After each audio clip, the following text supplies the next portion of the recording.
If you saw the phrase complete phone ban from now on, and wondered whether this means you can no longer use your phone at all, this video is for you, because this headline can mean two very different things. In some cases, it refers to phone use while driving, especially handheld phone use, texting, or looking at a screen behind the wheel. In other cases, it may refer to phone scams, especially calls pretending to be from Social Security or Medicare. These are completely different issues, but both matter for seniors. Today, we are going to explain what a phone ban usually means, what it does not mean, and why Social Security and Medicare recipients should understand the difference clearly. I am Andrew, and I have been reviewing official guidance on distracted driving, Social Security scams, and Medicare phone scam protection.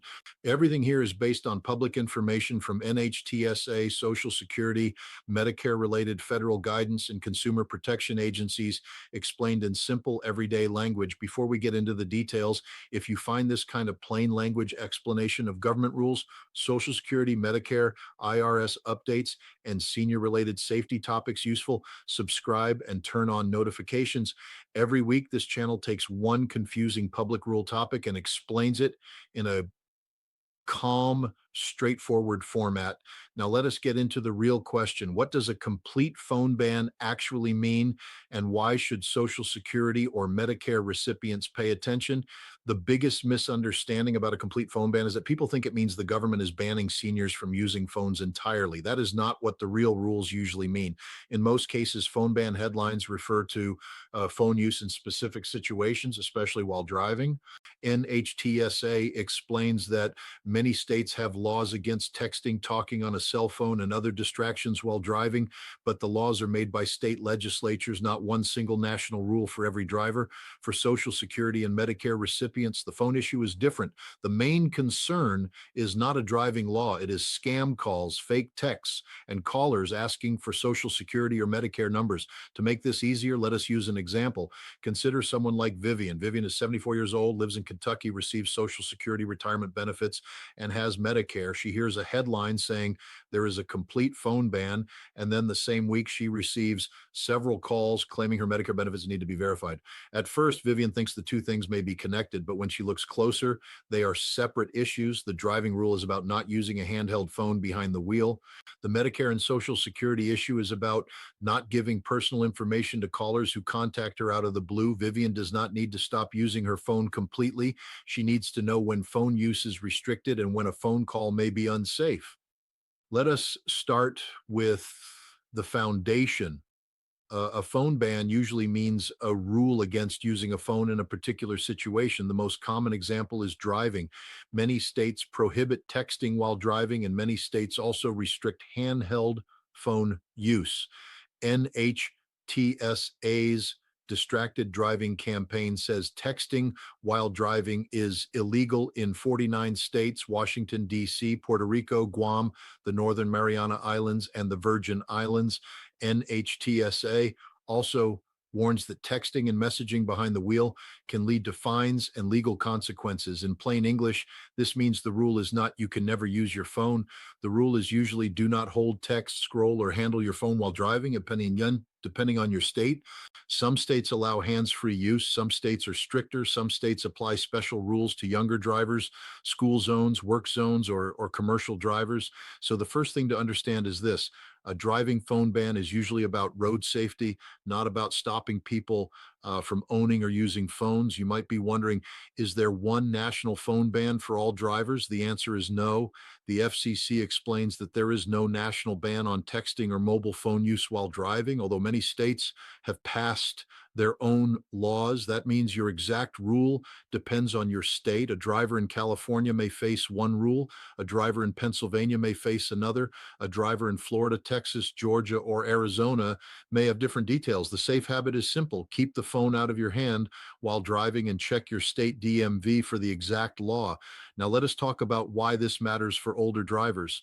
Many seniors use phones for navigation, emergency calls, doctor appointments, prescription reminders, and family communication. That is normal, but using a phone while driving can still create a citation if state law prohibits it. In some states, even holding the phone to look at maps can be treated as illegal. For example, reporting on a California court decision explained that holding a phone to view maps while driving violated California's handheld phone law, and only hands-free or mounted use was treated differently in that case. This does not mean seniors should be afraid of technology. It means they should set up the phone before driving, put the route into GPS before moving, use a mount if your state allows it, use voice instructions instead of holding the device, pull over safely if you need to answer a message, change the route, or make a call. These small habits can prevent confusion and reduce the chance of a ticket.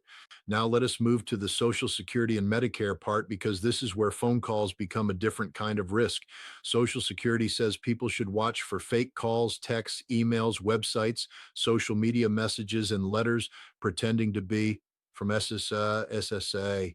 SSA's scam page specifically warns beneficiaries to be alert for Social Security related scams and report suspicious contact. In plain English, Social Security may contact people in official ways, but a caller who pressures you, threatens you, asks for payment, asks for your Social Security number, or says your benefits will stop unless you act during the call should be treated carefully. The safest habit is to hang up and call SSA directly using the official number instead of trusting the number that appeared on caller ID.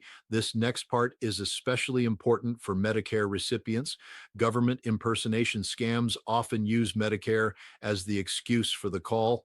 The FTC explains that scammers may pretend to be from government agencies, including the Social Security Administration, IRS, or Medicare, and they may say you will miss a benefit or face a problem unless you give personal information or pay money.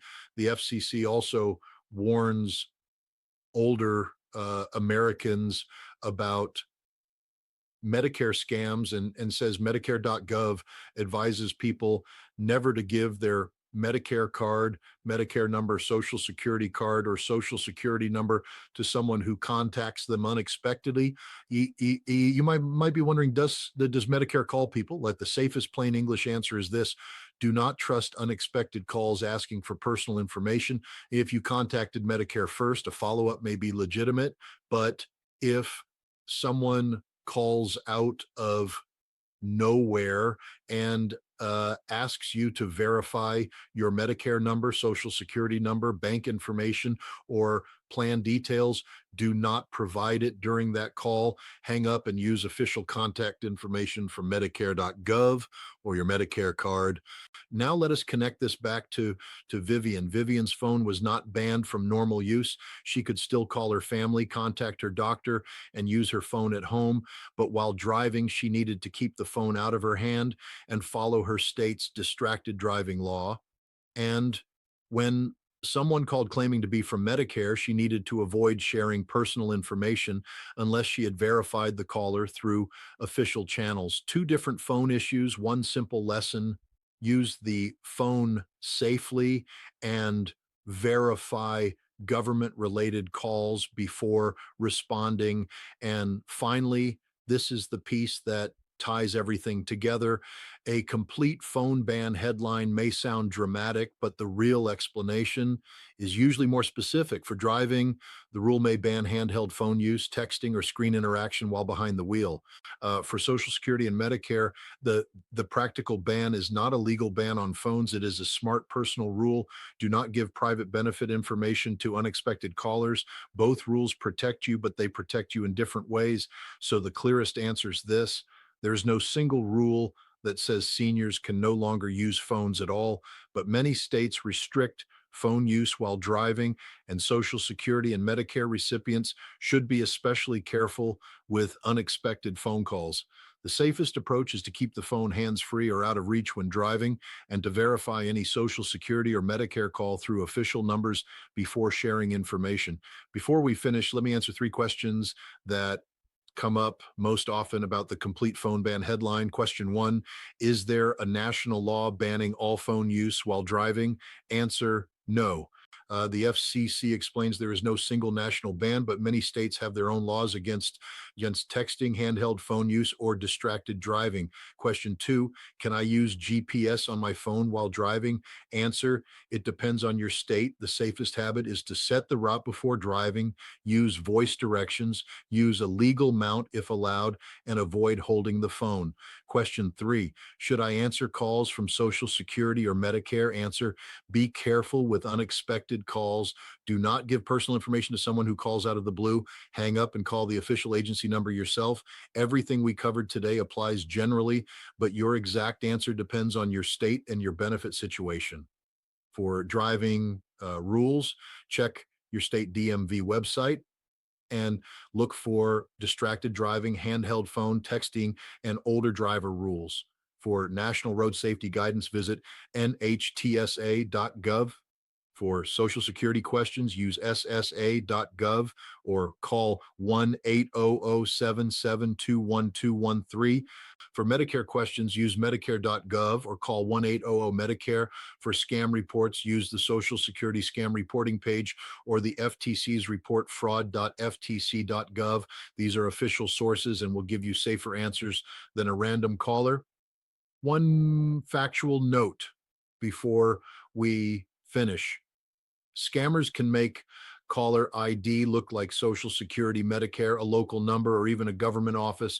Do not rely only on the name shown on the phone screen. If a caller asks for your Social Security number, Medicare number, bank account, payment, gift cards, or remote access to your phone or computer, end the call and verify through official channels. I am curious, before watching this, what part of the complete phone ban question was most confusing to you? Was it whether the rule applies while driving, whether GPS is allowed, whether Medicare can call you, or how to tell the difference between a real agency call and a scam? Leave your question in the comments because the most common questions often become future videos.